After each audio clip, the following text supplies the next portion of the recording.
Nga, khie, thiah, slem, menta. I woke up so late now. Cắt nửa bajia pi thiah. At what time you slept? Nga thiah kat ar bajia.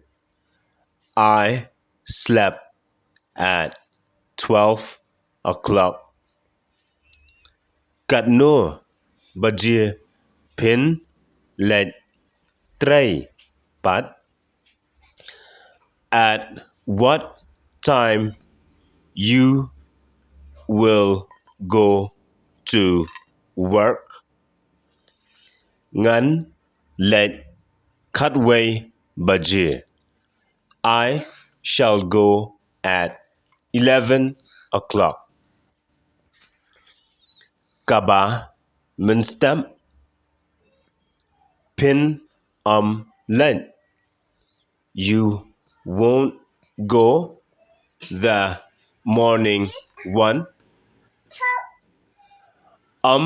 Day minta ka sngi. Not today. Manu ban pintam petrol ya pi. Who will fill petrol for you? Ngan hap pendap da ladir.